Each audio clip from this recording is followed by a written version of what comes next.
Target the Lalu Yadav channel में आप सबका स्वागत है। आशा करते हैं कि आप सभी ठीक प्रकार से होंगे, मस्त होंगे। तो आज हम हिंदी की पहली क्लास लेकर आपके सामने आए हैं और ये उम्मीद है कि आप सबको पसंद आएगी। तो सबसे पहले आज हम अलंकारों के बारे में थोड़ा पढ़ाएंगे। तो जैसा कि आप सब लोग जानते हैं कि जिस प्रकार शरीर की शोभा आभूषणों से होती है, उसी प्रकार काव्य की शोभा अलंकारों के माध्यम से की जाती है। तो अलंकार जो शब्द है वो दो शब्दों से मिलकर बना है। एक पहला होता है अलम और दूसरा होता है कार। तो इसका मतलब ही यानी इसका अर्थ ही आभूषण होता है। तो काव्य की शोभा बढ़ाने वाले शब्दों को ही अलंकार कहते हैं। ये मुख्यतः तीन प्रकार के होते हैं। पहला होता है शब्दालंकार, दूसरा अर्थालंकार और तीसरा उभयालंकार। अब शब्द अलंकार हम किसे कहते हैं कि जहां शब्दों के माध्यम से काव्य की या कविता की शोभा बढ़ाई जाती हो, वहां शब्दालंकार होता है। दूसरा अर्थालंकार, जहां अर्थ के माध्यम से काव्य की शोभा बढ़ाई जाती हो, वहां अर्थालंकार होता है। और जहां शब्द और अर्थ दोनों के माध्यम से काव्य की शोभा बढ़ाई जाती हो, वहां उभयालंकार होता है। तो आपको ये समझ में आ गए होंगे कि अलंकार के तीन भेद होते हैं, शब्दालंकार, अर्थालंकार और उभयालंकार। अब आज हम केवल शब्द अलंकार के बारे में ही जानेंगे कि शब्द अलंकार के कितने प्रकार होते हैं और उनकी क्या पहचान होती है। तो शब्द अलंकार के भी तीन भेद होते हैं, जिसमें पहला होता है अनुप्रास अलंकार,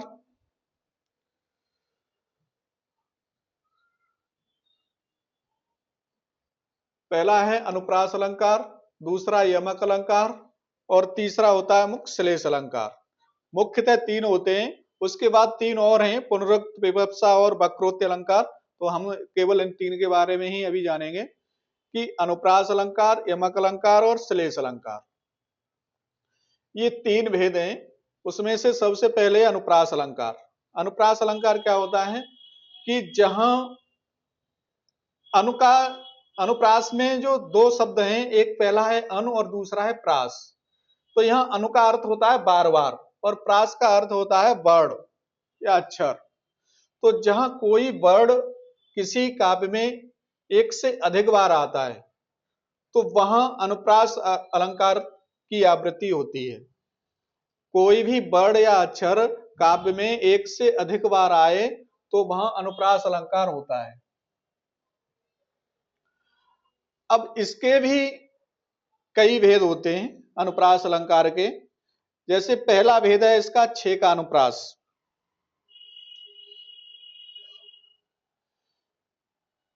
छे का अनुप्रास अलंकार क्या होता है कि जहां पर स्वरूप क्रम से अनेक व्यंजनों की आवृत्ति एक बार हो, वहां छे का अनुप्रास अलंकार होता है।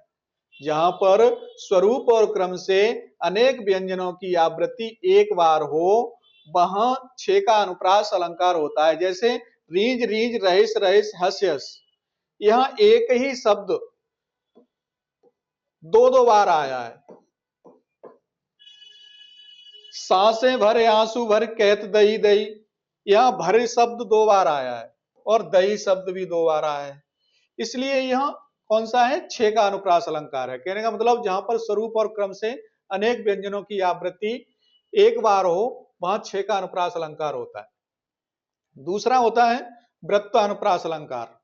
जब एक व्यंजन की आवृत्ति अनेक बार हो, तो वहां ये वृत्त अनुप्रास अलंकार होता है। जिसके कई उदाहरण आते हैं, चार चंद्र की चंचल किरणें, चांदनी चमेली चार चांद सुगर, और भी अनेक उदाहरण हैं। कहने का मतलब जहां कोई व्यंजन की आवृत्ति एक से अधिक बार हो अथवा अनेक बार हो, वहां वृत्त अनुप्रास अलंकार होता है।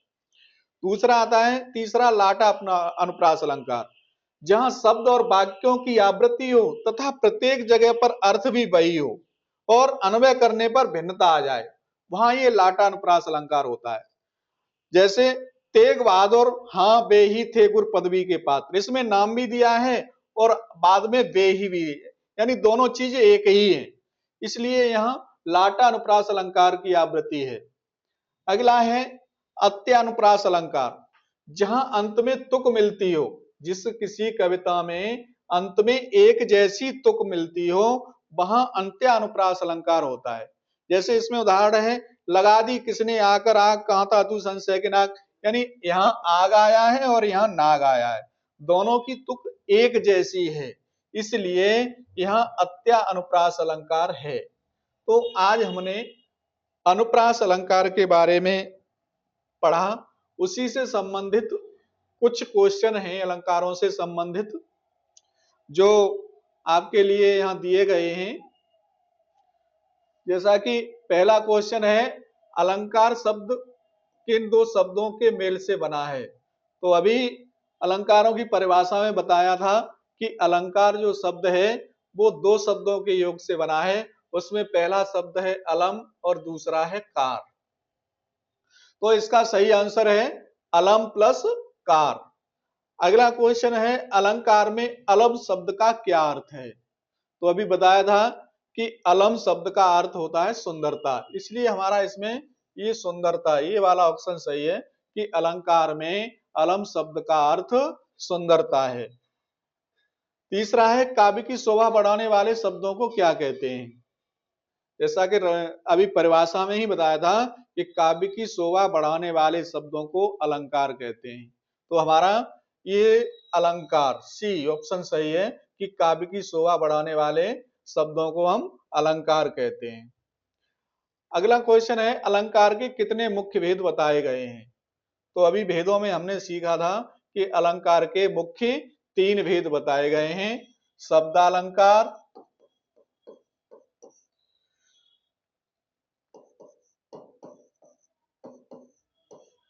और अर्थालंकार, उभयालंकार। 3 भेद होते हैं। तो हमारा बी ऑप्शन सही है। आगे है, निम्नलिखित में कौन सा अलंकार का भेद नहीं है। जो अलंकारों के 3 भेद हैं, शब्द अलंकार ये सही है, अर्थ अलंकार ये भी सही है, उभयालंकार ये भी सही है, क्योंकि ये 3 अलंकारों के भेद हैं। भावार्थ अलंकार ये गलत है, ये नहीं है भेद। तो हमारा सी ऑप्शन सही है। शब्द अलंकार की सृष्टि किसके आधार पर होती है। तो शब्द अलंकार की सृष्टि किसके आधार पर होती है।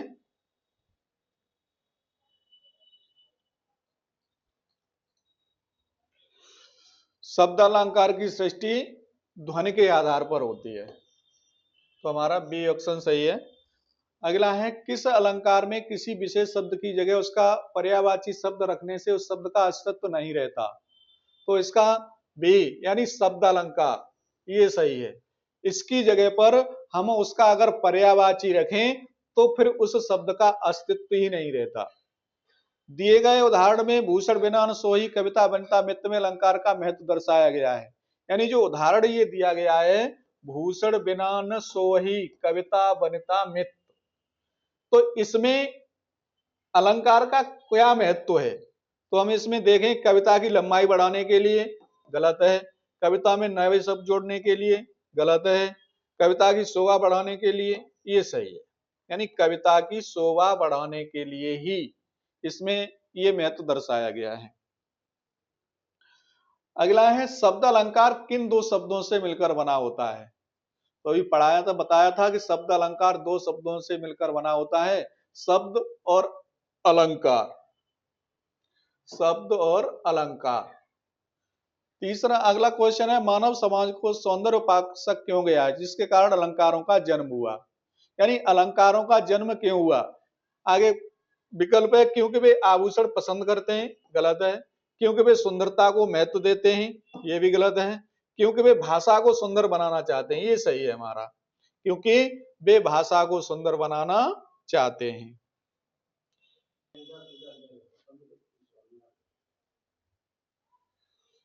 यहीं से शुरू कर देते हैं आगे। तो अभी आपने शब्द अलंकार का पहला जो भेदता अनुप्रास अलंकार वो पढ़ा, और इसका दूसरा है यमक अलंकार। दूसरा है यमक अलंकार।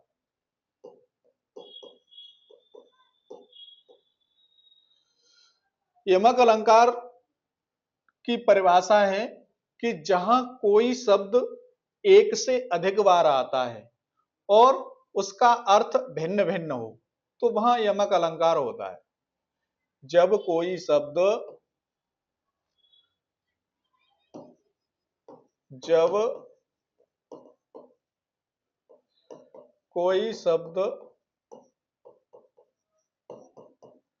से अधिक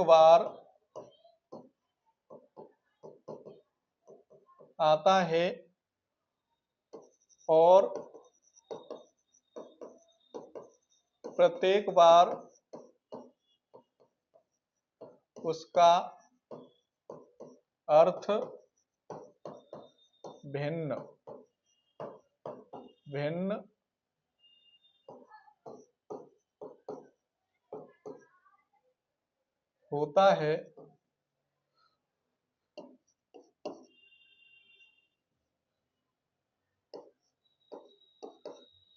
तो वहां यमक अलंकार होता है। जब कोई शब्द किसी कविता में एक से अधिक बार आता है और प्रत्येक बार उसका अर्थ अलग होता है या भिन्न होता है तो वहां यमक अलंकार होता है। जैसे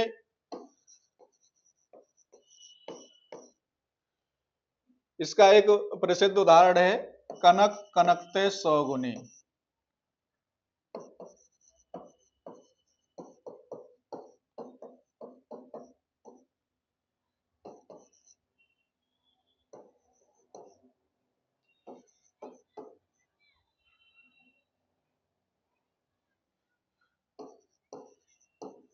मादकता अधिकाय। कनक कनकते सौगुनी मादकता अधिकाय।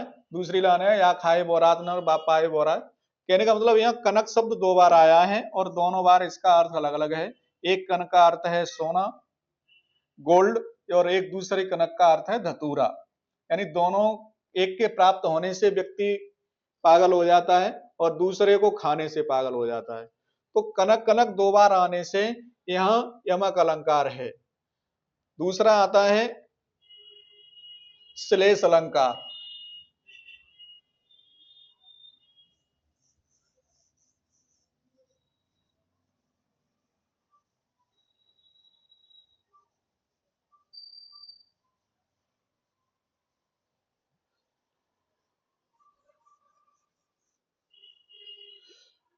यमक अलंकार में यह था कि जब कोई शब्द एक से अधिक बार आए प्रत्येक बार उसका अर्थ अलग हो तो वहां यमक अलंकार होता है। श्लेष अलंकार में होता है कि जब कोई शब्द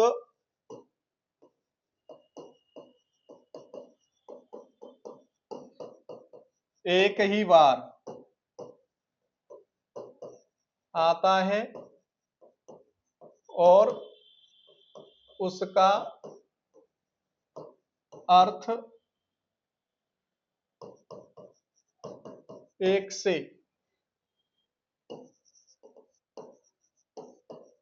अधिक होते हैं तो वहां श्लेष अलंकार होता है। कोई भी शब्द एक ही बार आए और उसके अर्थ एक से अधिक हो तो वहां श्लेष अलंकार होते हैं। जैसे पानी गए न उबरे मोती मानुष चूर। यहाँ पानी शब्द एक ही बार आया है लेकिन उसका अर्थ मोती के लिए और है मनुष्य के लिए अलग है और चूने के लिए अलग है। इसलिए यह श्लेष अलंकार है। यमक अलंकार और श्लेष अलंकार में केवल थोड़ा सा भेद है। यमक अलंकार में कोई शब्द एक से अधिक बार आता है उसका अर्थ अलग अलग होता है और श्लेष अलंकार में कोई शब्द एक ही बार आता है और उसका अर्थ एक से अधिक होते हैं। इसलिए वहां श्लेष अलंकार होता है। सुवर्ण को ढूंढत फिरे कवि व्यभिचारी चोर। यानी सुवर्ण शब्द एक बार आया है और उसके अर्थ चोर के लिए अलग है कवि के लिए अलग है और गलत कार्य करने के लिए अलग है। इसलिए हम कह सकते हैं कि यहाँ श्लेष अलंकार है।